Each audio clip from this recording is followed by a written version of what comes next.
di sini masih ada yang menarik. Sepertinya berbeda juga, ya. Yang tercatat dalam Matius 10 ayat 5 dan 6, ya.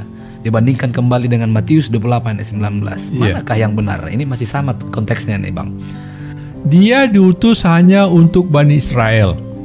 Sementara Bang Riston, Matius 28 ayat 19, Yesus berkata, "Pergilah, jadikan semua bangsa muridku." Manakah yang benar di antara ayat-ayat itu? Halo sahabat menembus perbedaan. Selamat datang dalam program kali ini. Suatu program seputaran pembahasan yang akan menembus perbedaan dalam keyakinan, yang dapat menolong kita setiap kita bertumbuh dalam persamaan untuk dapat saling mengisi, saling melengkapi, sehingga tercipta kawasan damai bersama dan mewujudkan keharmonisan, kebaikan, dan kebenaran. Baik sahabat, pada kesempatan ini kita di studio telah bersama dengan Bang Afdal sebagai narasumber kita kesempatan ini. Shalom Bang Afdal. Salam Bang Riston. Apa kabar Bang Afdal? Luar biasa, puji Tuhan. Bang Riston juga luar biasa ya. Pasti, Puji sehat-sehat Tuhan. kita semua ya. Baik sahabat, topik kita pada kesempatan ini, kita akan berbincang-bincang dengan Bang Afdal tentang ayat-ayat yang ada di dalam Alkitab yang terkesan bertentangan, sehingga banyak orang-orang yang belum memahami ayat-ayat itu, menyimpulkan bahwa ayat-ayat itu bertentangan antara ayat yang satu dengan ayat yang lain. Dan bahkan ada yang ekstrim mengatakan, waraskah umat Kristen mengimani Alkitab? Isinya saja saling bertentangan. Baik, Bang Afdal, ayat-ayat di dalam Alkitab yang terkesan bertentangan, yang sering digunakan oleh para pengkritik untuk menyatakan bahwa Alkitablah bukan firman Allah. Tentang Injil Matius yang terdapat dalam Matius 15 ayat 24, Matius 28 ayat 19, yang sering mereka pertanyakan, manakah yang benar? Apakah salah satunya palsu atau memang kedua-duanya bukan perkataan Yesus? Seperti yang sering dituduhkan oleh para pengkritik Alkitab. Bagaimana menurut pandangan Bang Afdal mengenai ayat-ayat tersebut? Silakan, Bang.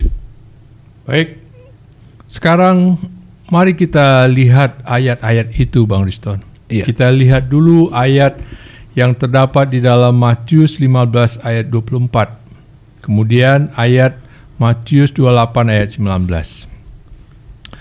Boleh saya undang Bang Riston baca Matius 15 ayat 24?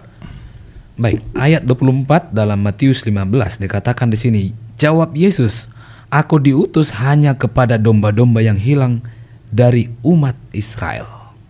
Nah, ayat Matius 28 ayat 19 saya bacakan. Silakan. Karena itu pergilah, jadikanlah semua bangsa muridku dan baptislah mereka dalam nama Bapa, Anak, dan Roh Kudus. Apakah ayat-ayat ini tidak bertentangan? Bertentangan jadinya nih. Ayat Matius 15 ayat 24 tertulis Yesus berkata, Dia diutus hanya untuk Bani Israel. Sementara Bang Riston, Matius 28 ayat 19, Yesus berkata, pergilah, jadikan semua bangsa muridku. Manakah yang benar di antara ayat-ayat itu? Matius 15 ayat 24 atau Matius 28 ayat 19? Atau apakah salah satunya palsu? Atau memang kedua-duanya bukan kata Yesus? Itulah yang sering diucapkan oleh orang-orang yang belum memahami ayat-ayat ini, Bang Riston. Bahkan ada yang mengaku dirinya seorang ahli kristologi. Kembali kita lihat Matius 15 ayat 24. Aku diutus hanya kepada domba-domba yang hilang dari umat Israel. Kalau hanya dibaca satu ayat ini saja, tuduhan mereka benar bahwa Yesus diutus hanya kepada domba-domba yang hilang dari umat Israel. Namun, dalam memahami ayat-ayat yang terdapat di dalam Alkitab, Bang, ada satu ilmu pengetahuan namanya hermeneutik Ilmu ini mengajarkan kepada kita sebagai pembaca Alkitab dalam memahami ayat-ayat yang terdapat di dalam Alkitab, agar kita tidak gagal paham.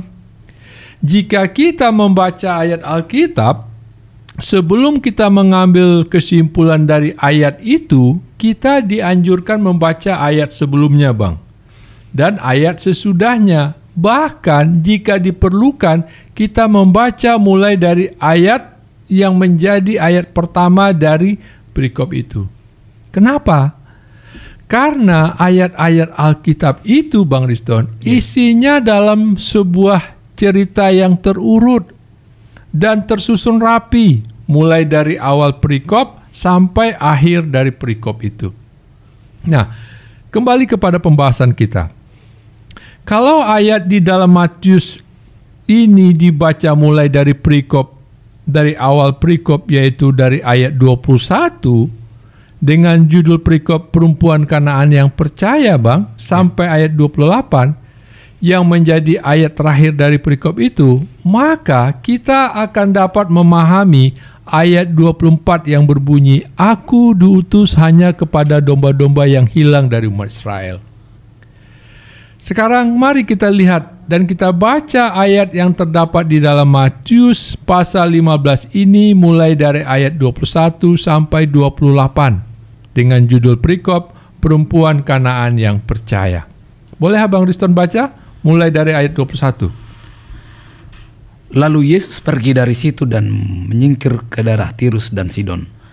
Maka datanglah seorang perempuan Kanaan dari daerah itu dan berseru, "Kasihanilah aku ya Tuhan, anak Daud, karena anakku perempuan kerasukan setan dan sangat menderita." Tetapi Yesus sama sekali tidak menjawabnya. Lalu murid-muridnya datang dan meminta kepadanya, "Suruhlah ia pergi, ia mengikuti kita," dengan berteriak-teriak. Ayat 24, jawab Yesus, "Aku diutus hanya kepada domba-domba yang hilang dari umat Israel." Tetapi perempuan itu mendekat dan menyembah Dia sambil berkata, "Tuhan, tolonglah aku." Ayat 26, tetapi Yesus menjawab, "Tidak patut mengambil roti yang disediakan bagi anak-anak dan melemparkannya kepada anjing." Kata perempuan itu, "Benar Tuhan, namun anjing itu makan remah-remah yang jatuh dari meja tuannya." Ayat 28, maka Yesus menjawab dan berkata kepadanya, "Hai ibu, besar imanmu, maka jadilah kepadamu seperti yang kau hendaki." Dan seketika itu juga anaknya sembuh. Nah, Bang Riston, setelah kita baca ayat dalam Matius 15 mulai dari ayat 21 sampai 28, maka kita akan dapat memahami ayat 24 yang berbunyi, "Aku diutus hanya kepada domba-domba yang hilang dari umat Israel." Itu adalah kata-kata ujian iman kepada ibu yang bukan orang Israel itu. Bahkan untuk menguji iman si ibu yang bukan orang Israel itu, Yesus sampai-sampai mengucapkan kata-kata dengan perumpamaan seperti yang tertulis di ayat 26-nya. Boleh dibaca lagi? Tetapi Yesus menjawab, "Tidak patut mengambil roti yang disediakan bagi anak-anak dan melemparkannya kepada anjing." Nah, ternyata walaupun begitu kerasnya kata-kata Yesus, meskipun dia mendengar perkataan Yesus seperti itu, Bang Riston, terbukti iman ibu yang bukan orang Israel itu tetap teguh percaya kepada Yesus. Karena pada ayat 28 menyatakan Yesus telah menyembuhkan permintaan seorang ibu yang bukan orang Israel itu agar anaknya disembuhkan. Akhirnya, setelah kepercayaan si ibu teruji dan terbukti tetap teguh, Yesus langsung menyembuhkan anaknya yang bukan orang Israel. Jadi Bang, ini membuktikan bahwa Yesus bukan hanya diutus untuk orang Israel, tapi juga diutus untuk orang yang bukan Israel. Ya, sangat jelas Bang Afdal. Ya, jadi tidak ada yang berbeda. Dan ini adalah perkataan Yesus, sama-sama perkataan Yesus. Iya. Tidak ada yang berbeda. Tidak ada yang bertentangan, tidak ada yang berbeda. Baik, Bang Afdal, di sini masih ada yang menarik. Sepertinya berbeda juga, ya. Yang tercatat dalam Matius 10 ayat 5 dan 6. Ya. Dibandingkan kembali dengan Matius 28 ayat 19. Manakah yang benar? Ini masih sama konteksnya nih, Bang. Apakah salah satunya palsu atau memang kedua-duanya bukan kata-kata Yesus? Bagaimana menurut pandangan Bang Afdal kembali terkait Matius 10 ayat 5 dan 6? Nah, sekarang mari kita lihat Matius 10 ayat 5 dan 6. Apa bunyinya? Matius 10 ayat 5 dan 6. Boleh Bang Riston baca? Baik. Ayat 5. Ke-12 murid itu diutus oleh Yesus dan ia berpesan kepada mereka, janganlah kamu menyimpang ke jalan bangsa lain atau masuk ke dalam kota orang Samaria, melainkan pergilah kepada domba-domba yang hilang dari umat Israel. Bang Riston, dalam menyusun satu strategi dalam menyampaikan sebuah cerita kepada orang lain, kita ketahui haruslah mulai dari lingkungan yang terdekat terlebih dahulu. Barulah kemudian langkah demi langkah diperluas. Bukan langsung mencakup kepada orang yang jauh di luar sana. Yesus ahli dalam strategi menyampaikan sebuah cerita. Itulah sebabnya Yesus menginstruksikan ke langkah demi langkah kepada para muridnya, mulai terlebih dahulu lingkungan yang terdekat. Sekarang mari kita lihat dan baca ayat yang terdapat dalam Lukas 24 ayat 47. Ayat ini Bang, sangat jelas memberikan informasi kepada kita sebagai pembaca Alkitab yang berbunyi sebagai berikut. Berita tentang pertobatan dan pengampunan dosa harus disampaikan kepada segala bangsa mulai dari Yerusalem. Saya ulangi lagi, harus disampaikan kepada segala bangsa mulai dari Yerusalem. Jadi, pembaca yang berpikir positif dan mengetahui strategi dalam menyampaikan sebuah kabar baik kepada orang lain, Yesus dia akan mengerti perkataan Yesus yang terdapat di dalam Matius 10 ayat 5. Itu adalah saat Yesus sedang mengatur strategi bagaimana murid-muridnya atau pengikut-pengikutnya dalam menyampaikan sebuah cerita kabar baik itu kepada orang lain. Yaitu mulai dari keluarga dulu, kemudian baru kepada tetangga, lalu kemudian kepada kerabat, dan selanjutnya kepada orang-orang yang baru kita kenal. Mulai dari Yerusalem dulu, mulai dari bangsa Israel dulu, kemudian barulah meluas kepada bangsa-bangsa yang ada di sekitar Israel, bangsa yang ada di Timur Tengah sana, dan bahkan sampai kita Indonesia ini. Nah, ini diperkuat oleh perkataan Yesus yang terdapat di dalam Matius 28 ayat 19 tadi. Iya.